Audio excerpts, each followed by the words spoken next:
서로 축복하겠습니다. 싱글 포커스가 필요합니다. 감사의 사람이 됩시다. 할렐루야. 오늘은 싱글 포커스 두 번째 시간입니다. 오늘은 특별한 은혜에는 특별한 사명이 있다라는 제목으로 하나님의 말씀 전하도록 하겠습니다. 싱글 포커스가 무엇인지 지난 시간에 이미 말씀을 드렸습니다. 우리의 인생을 하나의 초점에 맞추는 것입니다. 이것은 사격 선수가 이 관역을 정하는 것과 같은 의미입니다. 그 눈을 통해 우리가 하나님을 봐야 합니다. 그 눈을 통해 나를 보고 또 너를 보고 우리를 봐야 합니다. 나아가서 그 눈으로 여러분 세상도 보고 온 우주도 봐야 합니다. 그리할 때에 우리 모두는 하나님의 역사에 동참하는 위대한 은혜를 누리게 될 줄 믿습니다. 이렇게 싱글 포커스를 큰 주제로 하는 오늘의 예배를 준비하면서 저는 참으로 많은 생각에 골몰했습니다. 여러분이 알고 있는 대로 우리 교회가 개척된 지 만 2년이라는 시간이 다가오고 있습니다. 창립 2주년 기념 감사 예배를 드릴 날이 이제 코앞에 와 있는 것입니다. 그리 긴 시간은 아니지만 오늘 전할 말씀을 준비하면서 지난 시간 구석구석을 돌아보게 되었습니다. 그러다가 하나님께서 제 마음에 주신 말씀이 바로 오늘의 본문입니다. 사도행전이 어떤 말씀인지 아시죠? 예수님께서 십자가에 달려 죽으셨지만 사흘 만에 부활하셨습니다. 부활하신 예수님께서는 40일 동안 세상에 머무시다가 마침내 이제 재림의 약속을 남기고 승천하셨습니다. 그 뒤에 세상에 남겨진 예수님의 제자들, 오늘날 우리가 사도라고 부르는 사람들과 당시의 성도들에게 이 성령 강림의 위대한 역사가 일어났습니다. 그때 이제 세상에 태동하게 된 것이 바로 우리가 오늘도 섬기고 있는 이 교회입니다. 그러한 성령 하나님과 교회의 초기 역사를 기록하고 있는 성경책이 바로 사도행전입니다. 그래서 사도행전은 종종 성령행전이라고도 불리기도 합니다. 바로 그 사도행전 중에서 8장 말씀이 오늘 제가 전할 설교의 본문입니다. 본문 1절 말씀을 볼까요? 심상치 않았던 당시의 상황을 설명하는 것으로 이 말씀이 시작되고 있습니다. 1절 함께 봉독합니다. 사울은 그가 죽임을 당함을 마땅히 여기더라. 그날에 예루살렘에 있는 교회에 큰 박해가 있어 사도 외에는 다 유대와 사마리아 모든 땅으로 흩어지니라. 아멘. 사랑하는 마중물야랑 가족 여러분, 우리는 여기서 이 말씀이 결코 독립된 말씀이 아니라는 사실을 알아채야 합니다. 사울은 그가 죽임당함을 마땅히 여기더라. 여기서 그가 누구입니까? 그는 스데반 집사입니다. 바로 앞장인 사도행전 7장은 스데반 집사님의 장렬한 최후, 그 순교의 현장을 적나라하게 보고하고 있습니다. 스데반은 예수님께서 인류를 구원하기 위해 오신 주님이라고 목청껏 증거했습니다. 스데반은 예수 그리스도의 복음을 증거하기 위해 죽을 수는 있어도 포기할 수는 없다는 확고부동한 확신을 가졌던 사람입니다. 그때까지 예수님을 제대로 알지 못했던, 오늘 본문에서는 사울이라고 나오지만 우리가 아는 그 바울이잖아요. 이 바울을 비롯한 유대교 지도자들은 스데반의 설교를 들으면서 서서히 분노했습니다. 마침내 그들은 주저하지 않고 스데반을 향해 돌을 던졌습니다. 결국 스데반은 죽기 직전까지 예수님께서 그리스도이심을 증거하다가 숨을 거두었습니다. 이 사건은 커다란 파장을 불러일으켰어요. 스데반의 순교를 신호탄으로 인류 최초의 교회였던 예루살렘 교회가 대대적인 핍박을 받게 된 것입니다. 그리고 핍박의 결과는 흩어짐이었습니다.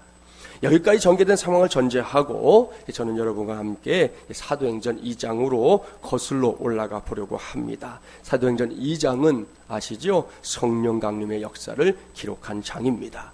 앞에서도 잠깐 말씀을 드렸지만 예수님께서 부활하시고 승천하신 후 얼마 되지 않아 예루살렘에 모여있던 제자들은 성령의 임재를 체험했습니다. 이 사건을 체험하기 전만 해도 유대인들의 눈이 무서워서 문을 꼭꼭 걸어 잠그고 숨어 지냈던 제자들입니다. 그러나 성령 강림의 역사가 그들의 정체성을 바꿔놓았습니다. 그들은 바퀴벌레처럼 숨어 살던 삶을 정리했습니다. 밖으로 뛰쳐나갔습니다. 입을 벌렸습니다. 목청을 높여 전했습니다. 예수님께서 인류의 구세주라는 사실을 헌신의 힘을 다해 전했습니다. 사도들과 제자들의 확신에 찬 선포는 많은 사람들을 예수님의 이름 앞에 무릎 꿇게 했습니다. 예수님을 구세주로 영접했고요, 세례를 받은 사람들의 수가 수천을 헤아리게 될 정도였습니다. 예루살렘 교회는 이렇게 세워졌습니다. 얼마나 놀라운 은혜입니까? 사랑하는 여러분, 이것이 이 성경이 말씀하고 있는, 그리고 지나간 역사가 증거하고 있는 복음과 은혜의 방향성입니다. 반드시 꼭 기억하십시오. 복음은 밖으로입니다. 은혜 역시 밖으로입니다. 결코 안으로가 아니라는 것이죠.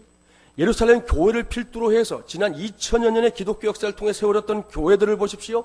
그 무수한 교회들 가운데 이 밖으로라는 은혜와 복음의 방향성에 충실했던 교회들은 하나같이 역사의 주역들이 되었습니다. 정체되어 있었던 시대를 흔들어 놓았습니다. 역사의 물줄기를 크게 바꿔놓는 교회들이 되었습니다. 또한 그 안에서 성장한 사람들은 세상을 향해 엄청난 영향력을 발휘하는 큰 인물들이 되었습니다. 예루살렘 교회는 이렇게 위대한 역사에 있어서 최초의 선봉장이었던 것입니다. 당시 예루살렘 교회가 누린 은혜는 이 정도에서 끝나지 않았습니다. 사도행전 3장부터 4장까지의 기록을 보면 놀라운 은혜가 예루살렘 교회 위에 계속해서 부어진 증거들을 볼 수 있습니다. 사도 베드로가요, 나면서부터 안전뱅이였던 사람을 예수 그리스도의 이름으로 일으키는 기적을 행했습니다. 도무지 있을 수 없는 일이 벌어진 것이지요. 그것도 예수 그리스도의 이름으로 말입니다. 이 일은 곧 예루살렘 전체를 떠들썩하게 만들었습니다. 유대교 지도자들은 사도들을 결박했습니다. 더 이상 예수님의 이름으로는 어떤 일도 행하지 말라고 협박했습니다. 하지만 그들의 협박은 무용지물이었습니다. 사도들은 핍박에도 불구하고 여전히 예수 그리스도의 이름을 예루살렘 곳곳에 알렸습니다. 제자들 역시 예수님께서 세상의 구세주 되심을 알리기 위해 최선을 다했습니다. 그런데 사도행전 5장으로 넘어가면서부터 심상치 않은 기류가 엿보입니다. 예루살렘 교회 안에 불미스러운 일이 발생합니다. 아나니아와 삽비라 부부가 하나님을 속이려고 하다가 죽임을 당하는 엄청난 사건이 발생합니다. 저는 이것이 당시 예루살렘 교회를 향한 우리 하나님의 사인이라고 믿습니다. 이 사건을 통해 예루살렘 교회는 고민했어야 했습니다. 자신들이 지금 누리고 있는 이 놀랍고도 넘치는 하나님의 은혜를 앞으로 어떻게 할 것인가? 우리가 이 은혜를 어떤 모양으로, 어떤 방향으로 감당할 것인가? 그런 고민 말입니다. 기회가 될 때에 사도행전 5장까지의 말씀을 사도행전부터 쭉 한번 읽어보시라는, 묵상해 보십시오. 정말이지 그들에겐 받은 바 은혜가 너무나 많았습니다. 그런데 그 은혜의 방향성에 문제가 있었다는 것이죠. 하늘로부터 주어진 놀라운 은혜가 그저 내부 지향적인 사역에만 집중되고 있었습니다. 이것이 예루살렘 교회가 해결해야 할 과제였습니다. 그렇습니다. 아나니아와 삽비라 부부의 죽음이 잘못된 은혜의 방향성을 해결하라는 경종인 것을 예루살렘 교회는 눈치채야 했습니다. 그러나 달라진 것은 없었어요. 아무것도 없었습니다. 단지 하나님에 대한 두려움이 예루살렘 교회 성도들의 마음에 보태졌을 뿐입니다. 이렇게 아무것도 달라지지 않고 시간이 흐르자 그 다음에는 어떤 일이 일어났는지 아십니까? 사도행전 6장으로 가보면 이번에는 예루살렘 교회를 섬기고 있는 사람들이 크게 두 파로 나눠져 있었어요. 헬라파 유대인들과 히브리파 유대인들. 그러니까 유대 땅 본토에서 태어난 유대인들과 해외 지역에서 태어나서 다시금 예루살렘에 돌아와서 있었던 유대인들, 이렇게 두 파로 나누어졌는데 그들 사이에 갈등이 표면화되기 시작합니다.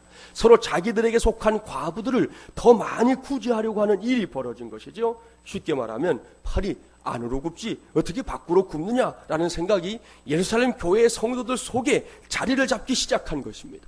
결국 교회 안에 반목과 질시의 모습들이 나타나게 되었습니다.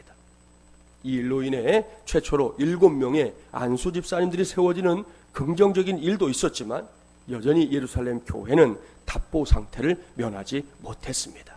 그들의 사역은 여전히 내부 지향적이었습니다. 성경 구석구석을 눈 씻고 찾아봐도 예수 그리스도의 이름을 가지고 교회 밖을 향해 힘차게 뻗치고 나갔던 초기의 그런 모습, 그런 사역들을 찾을 수가 없다는 것이죠.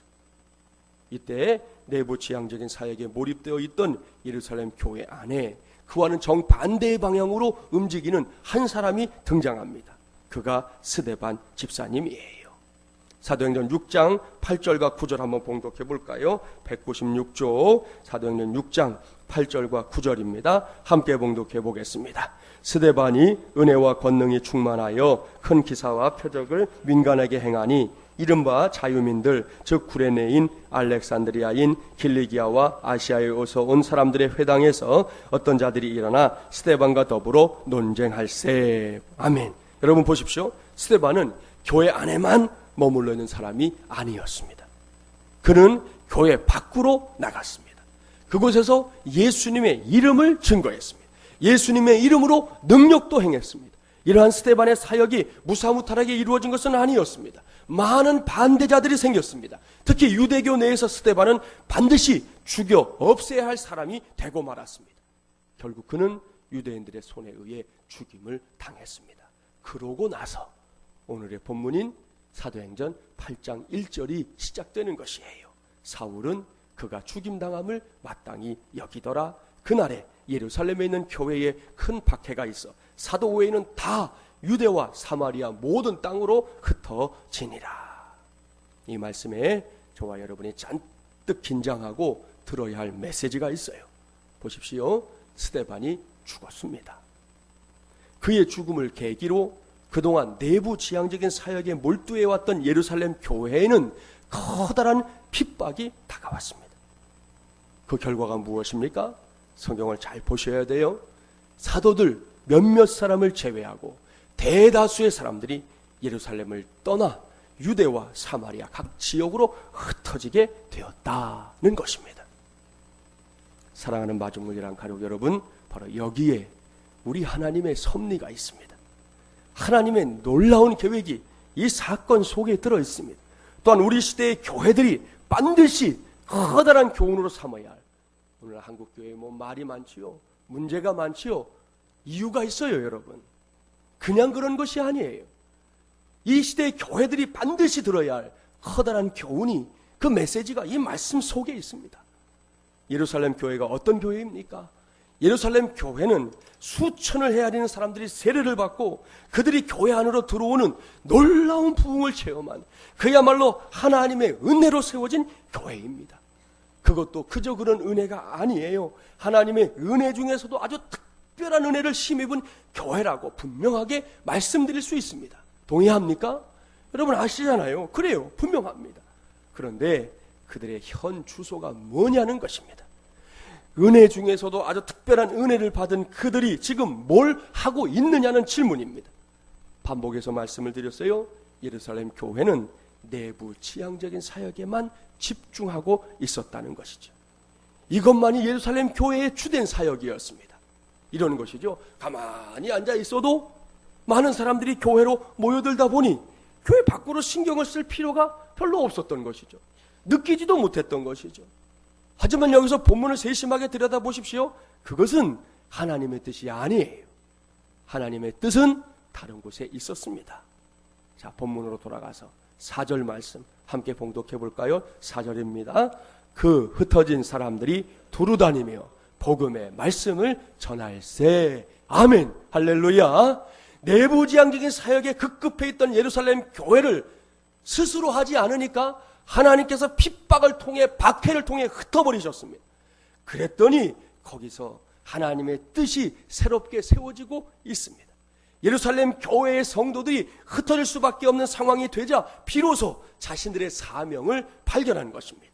그들 모두가 정체되었던 자신들의 신앙을 재정비하고요, 예수 그리스도의 복음을 전하는 일에 초창기처럼 혼신의 힘을 다 쏟게 되었다고 성경은 정확하게 증거합니다. 사랑하는 여러분, 바로 여기서 제가 이제 우리 교회의 담임 목사로서 듣게 된 하나님의 음성이 있어요.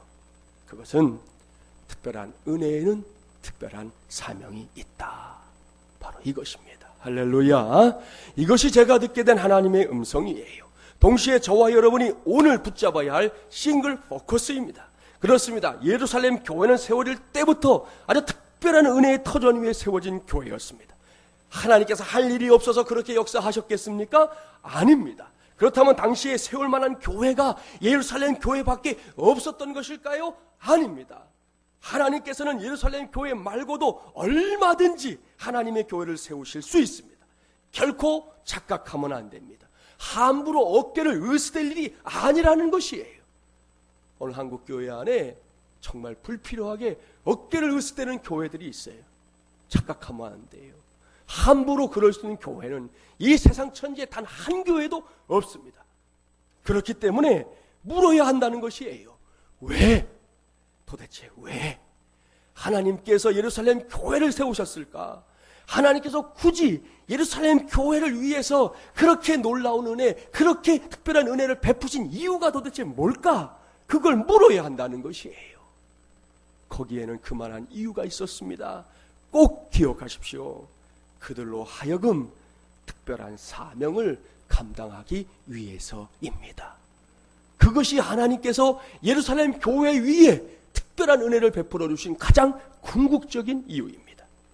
그렇습니다. 그들은 밖으로 나가야 했습니다. 예수 그리스도의 복음, 그 복음을 위해 죽을 수는 있어도 그 복음을 전하는 일을 포기할 수 없는 그 복음을 들고 저 어둡고 답답한 세상으로 나가야 했습니다. 그곳에서 선포해야 했습니다. 예수님께서 세상의 왕이요 세상의 구세주라는 사실을 선포해야 했습니다. 그래서 단 한 명이라도 더 구원해야 했습니다. 이것이 특별한 은혜의 패키지처럼 따라다니는 특별한 사명입니다. 그런데 그들이 침묵합니다. 그들이 무관심합니다. 자신들은 구원받아 좋다고 하면서 그것을 다른 사람들에게 전하는 것은 내 몫이 아니라고 생각합니다. 그리고는 그저 교회 안을 치장하는 일에만 관심을 가집니다.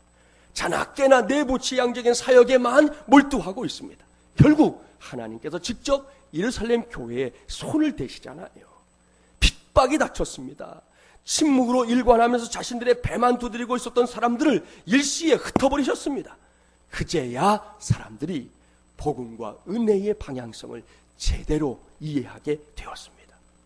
그제야 그들 모두가 밖으로 예수 그리스도의 복음을 전하는 사역에 열중하게 되었습니다. 오늘 본문 보니까 빌립 집사님이 저 사마리아에까지 가서 복음을 전하고 있잖아요. 하나님의 말씀을 들고 복음을 전하러 가지 않습니까? 저는 이 말씀을 준비하면서 개척한 이후 여기까지 달려온 그 시간들을 되돌아보았습니다. 그리고 이 말씀에서 볼 수 있는 예루살렘 교회의 모습에 우리 마중물이라는 공동체의 모습을 대비시켜 보았습니다. 지난 2년여 동안 저와 여러분 우리 마중물이라는 공동체가 받은 은혜들을 좀 꼽아 보십시오. 예루살렘 교회에 부어주셨던 특별한 은혜 못지않은 은혜가 저와 여러분 개인과 우리 마중물이라는 공동체 위에 부어졌다고 감히 고백할 수 있습니다. 그리고 이제는 그 특별한 은혜에 패키지처럼 따라다니는 특별한 사명을 우리들 스스로 찾아야 할 시점이라고 생각합니다. 그것이 창립 2주년을 앞두고 있는 저와 여러분이 발견해야 할 하나님의 뜻이라는 것이죠. 저와 여러분이 알고 있는 대로 우리 교회는 개척교회입니다. 오늘도 여러분은 매우 성경적인 삶을 실천하면서 여기까지 왔어요. 저는 교회 안에서도 그렇고 밖에 가서 오늘도 오후에 설교하러 가는데요. 그런 기회가 되면 늘 말합니다. 우리 교회는 성경적인 교회다. 특별히 시편 121편 1절과 2절 말씀에 아주 충실한 교회라고 제가 자신 있게 말합니다. 내가 산을 향하여 눈을 들리라. 나의 도움이 어디서 올까? 나의 도움은 천지를 지으신 여호와에게서로다. 이 말씀대로 우리는 교회에 올 때마다 산을 오르는 기분이에요. 그죠? 얼마나 성경적인 교회인지 몰라요. 예배 전에 제가 본당 입구에서 안내를 하다 보면 4층에다 올라서자마자 막 숨고르기를 하느라 인사고 뭐고 목사가 인사해도 그건 조금 있다가 해. 일단 숨이 가쁘니까 겨를이 없는 그런 성도들이 적지 않습니다. 저도 벌써 몇 년 오르내렸잖아요. 여러분보다 횟수를 보면 훨씬 많이 오르내렸잖아요. 저도 그런데 가끔은 또 한다니까요. 그래서 제가 그럴 때마다 우리 교회는 성경적인 교회다. 121편 꼭 생각해요. 그런데다가 올라오는 길이 은혜롭지가 못해요. 그다지. 입구에 들어서면 걸스바라는 간판과 함께 현란한 네온 사인이 우리는 반갑지도 않은데 일방적으로 환영을 해주잖아요. 한층 올라서면 PC방이 있는데 줄담배 피워대는 사람들이 2층 로비에서 자주 목격됩니다. 정말 여기까지 말 나오는데 이거 참 얘기를 해야 되나 말아야 되나 고민할 때 많아요. 3층으로 올라오면 왼쪽에는 기원, 오른쪽에는 당구장, 좌청룡 우베코도 아니고 하여튼 자리 잡고 있어요. 그렇게 한 층 한 층 올라와야 우리 교회가 있습니다. 더군다나 이게 또 요즘 며칠 비 오니까요, 어제부터는 드디어 새기 시작했어요. 물방울이 떨어지고 있어요. 이것이 개척교회입니다. 이런저런 현실 때문에 요즘은 개척교회를 시작하는 것 자체가 목회자들에게도 두려운 일이 되고 있습니다. 얼마 전에 우리 교단 신문인 기독공보를 보니까 구리시에서 저처럼 교회를 개척해서 벌써 30년째 한 교회를 섬기고 있는 미랄교회의 이석형 목사님의 글이 실려 있었습니다. 지금 교회를 개척하자라는 제목의 칼럼이었는데요, 동료 목사들을 만나서 한국교회 얘기를 하다 보면 모두 비관적인 이야기들 뿐이다 라는 말로 시작되는 그런 글이었어요. 그래서 이분이 도대체 무슨 얘기를 하려고 하나 봤더니 미래를 염려하는 부목사님들에게 자신이 개척을 권한다는 거예요. 목사님들 개척해라, 지금에 개척해야 될 때다, 이렇게 권하면 모두가 불가능하다라고 말한다는 거예요. 이런 얘기입니다. 목사님, 요즘 전도가 안 됩니다. 전도지를 받지도 않습니다. 신방을 하려고 해도 집에 있는 사람이 없습니다. 그런데 무슨 개척을 하겠습니까?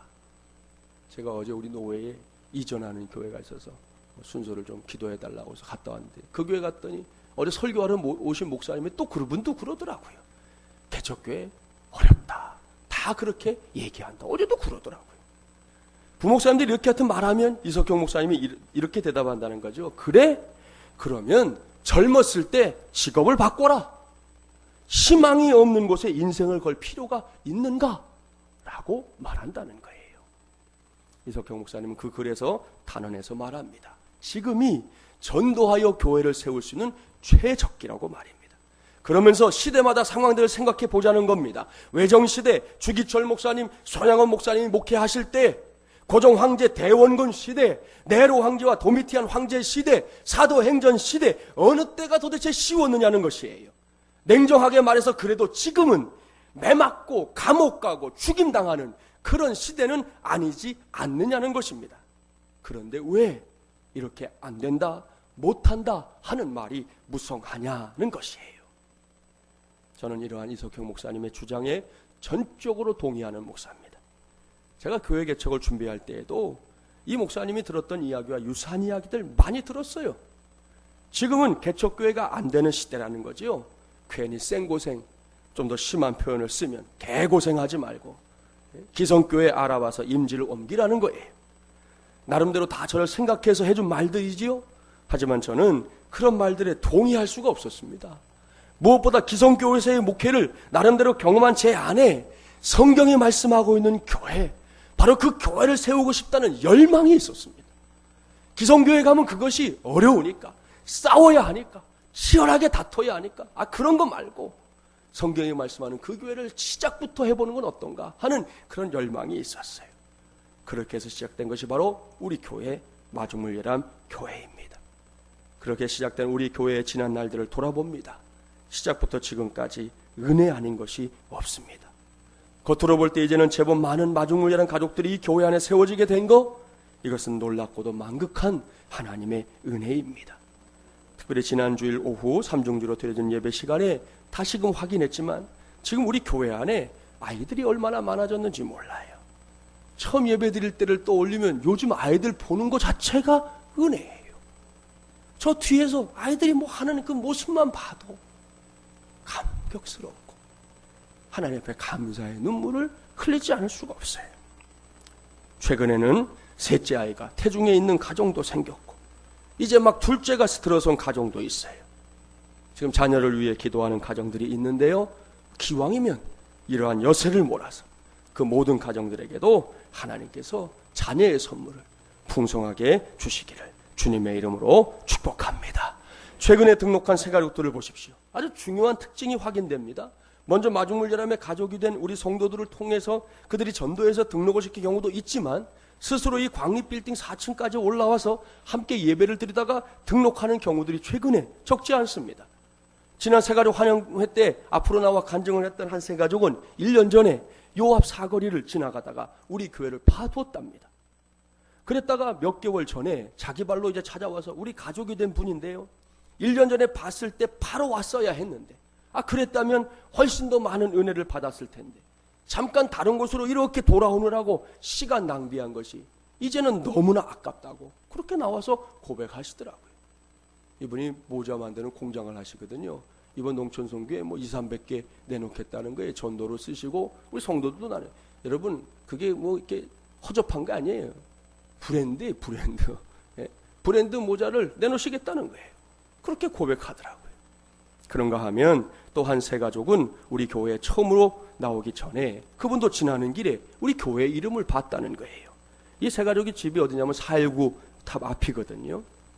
그 다음날 주일에 우리 교회에 와서 첫 예배를 드렸다고 하기에 제가 물었어요. 419 탑에서 여기까지 오는 길에 걸어왔다고 그러니까 교회들이 많은데 어떻게 우리 교회까지 오셨나요? 그랬더니 대답이 기가 막혀요. 목사님, 제가 집에서 교회로 오는 길에서는 제 눈에 오직 마중물예람 교회만 보였습니다.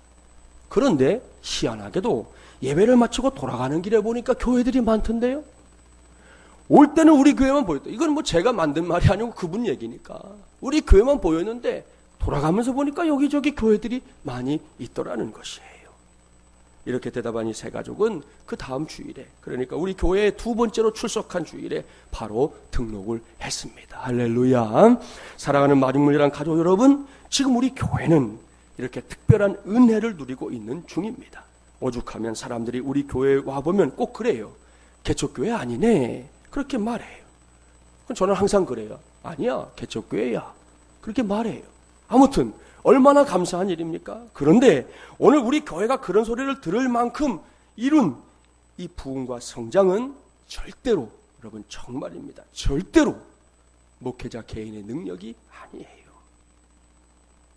또한 마중물예람 가족들 여러분들의 능력 때문도 아니에요.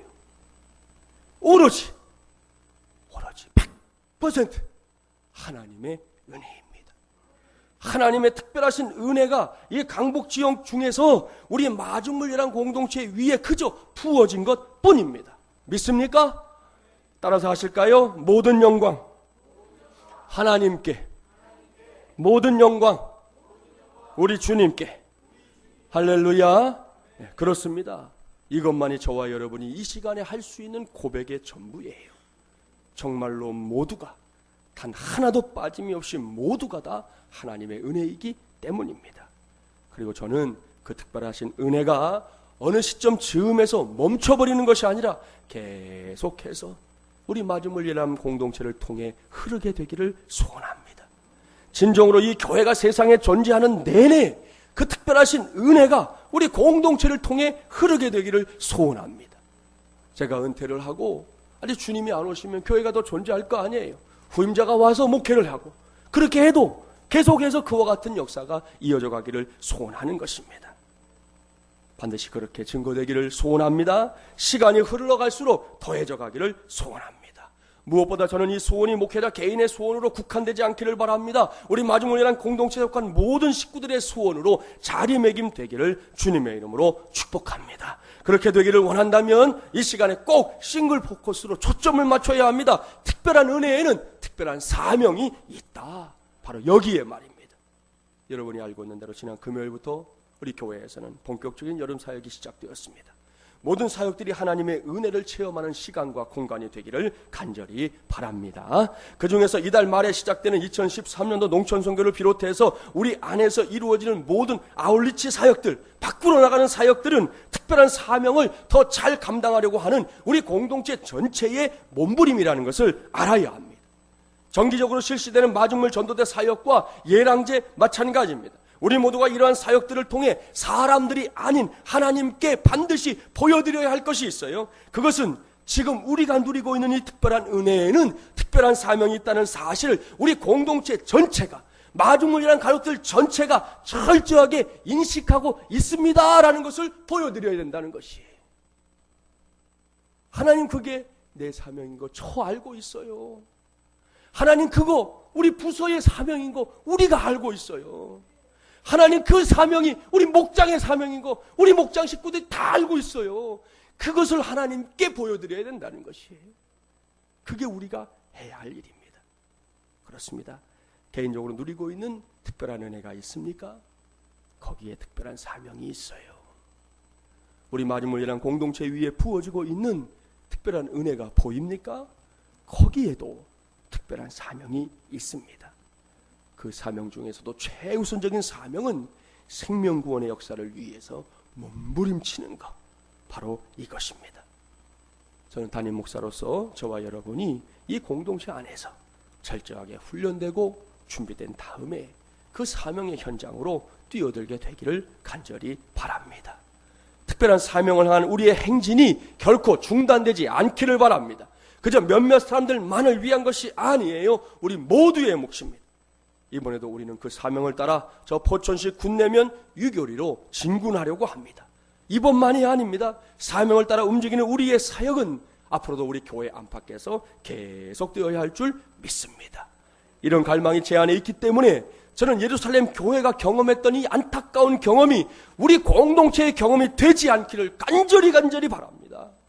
우리 교회 안에 세워져 있는 하나님의 은혜의 촛대가 우리의 부주의와 무관심 그리고 이기적인 생각 때문에 다른 공동체로 옮겨지지 않기를 간절히 바랍니다.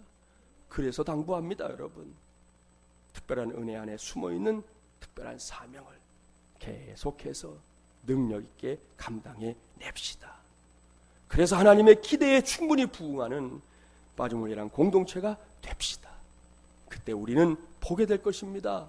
결코 마르지 않고 계속해서 우리를 통해 흘러가는 하나님의 특별한 은혜의 역사를 말입니다.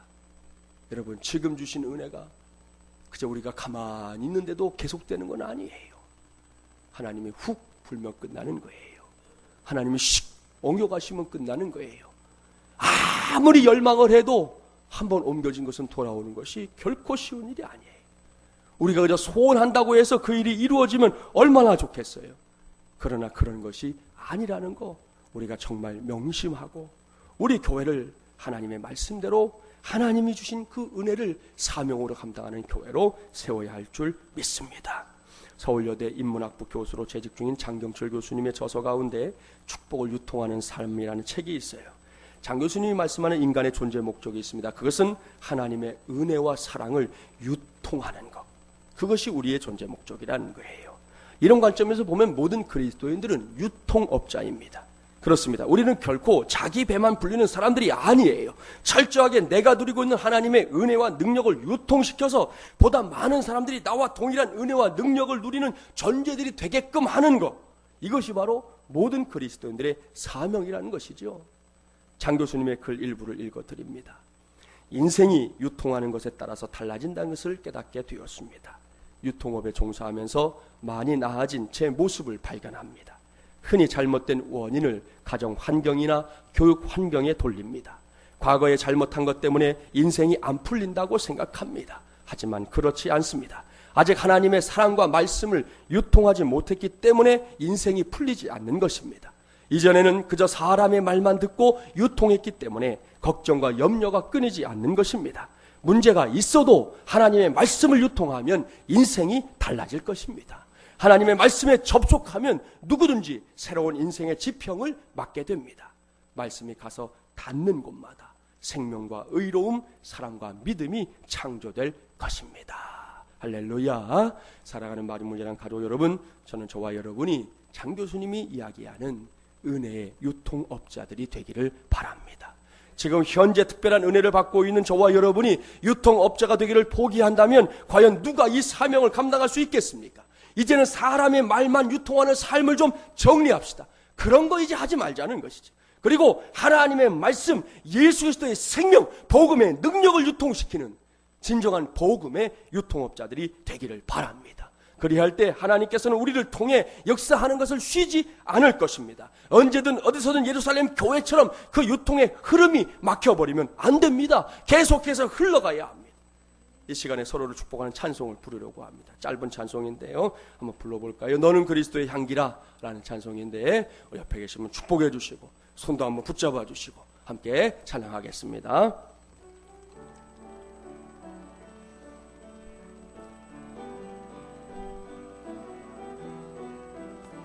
너는 그리스도의 향기라. 너는 그리스도의 향기라. 너는 그리스도의 편지라. 하나님 앞에서 그리스도의 향기니 너를 통해 생명이 흘러가리. 너를 통해 생명이 흘러가리. 한 번 더 축복합니다. 너는 그리스도의 향기라. 너는 그리스도의 편지라. 하나님 앞에서 그리스도의 너를 통해 사랑이 흘러가리. 너를 통해 사랑이 흘러가리. 할렐루야. 여러분, 이 찬송이 그저 문자가 아니라 하나님께서 행하시는 역사, 하나님께서 보여주시는 실제 사건이 되기를 간절히 바랍니다. 이 바람은 특별한 은혜에는 특별한 사명이 있다라는 그 싱글 포커스를 통해 이루어집니다. 그 이루어짐의 역사를 이번 기회에 직접 체험하는 저와 여러분, 우리 마지물이라는 공동체가 되기를 주님의 이름으로 간절히 축원합니다. 기도합시다. 전능하시고 자비로우신 하나님 아버지, 2013년도 7월 벌써 둘째 주일 되었습니다. 하나님의 말씀에 오늘도 귀를 기울입니다. 이번 달 다음 달 우리가 싱글 포커스를 찾아가는 중에 있습니다. 특별히 창립 2주년을 앞둔 우리 교회를 생각하며 주신 말씀 전했습니다. 특별한 은혜에는 특별한 사명이 있습니다. 우리는 특별한 은혜를 받는 일은 너무 좋아하면서도 특별한 사명을 감당하는 것은 부담스러워합니다. 마치 예루살렘 교회의 모습을 볼 때 같은 때가 우리 안에 있음을 고백합니다. 그래서 주님, 2주년을 앞둔 교회를 향해 주님이 주시는 사인에 반응하며 하나님의 말씀을 나눕니다. 특별한 은혜에는 특별한 사명이 있다는 거 기억하고 우리 모두 복음과 은혜의 방향성대로 밖으로 움직이게 하여 주시옵소서. 그래서 하나님의 교회가 진정으로 이 땅에 세워진 목적을 이루어드리게 하시고 성경의 말씀하는 바로 그 교회, 우리 마중물이란 교회 되게 하여 주시옵소서. 그 안에 주시는 은혜, 우리 성도들 개인은 물론이고 가정과 직장과 생업 가운데 주시옵시고 우리 부서들, 목장들 다 그 은혜 받게 하여 주옵시고 그 은혜 받은 후에는 특별한 사명을 감당하기 위해서 함께 마음과 뜻을 모으고 믿음을 모으고 몸과 시간과 물질을 모으는 하나님의 종들 다 되게 하여 주시옵소서. 올 여름 사역 주님께 맡깁니다. 인도하여 주시옵소서. 예수님의 이름으로 기도하옵나이다. 아멘.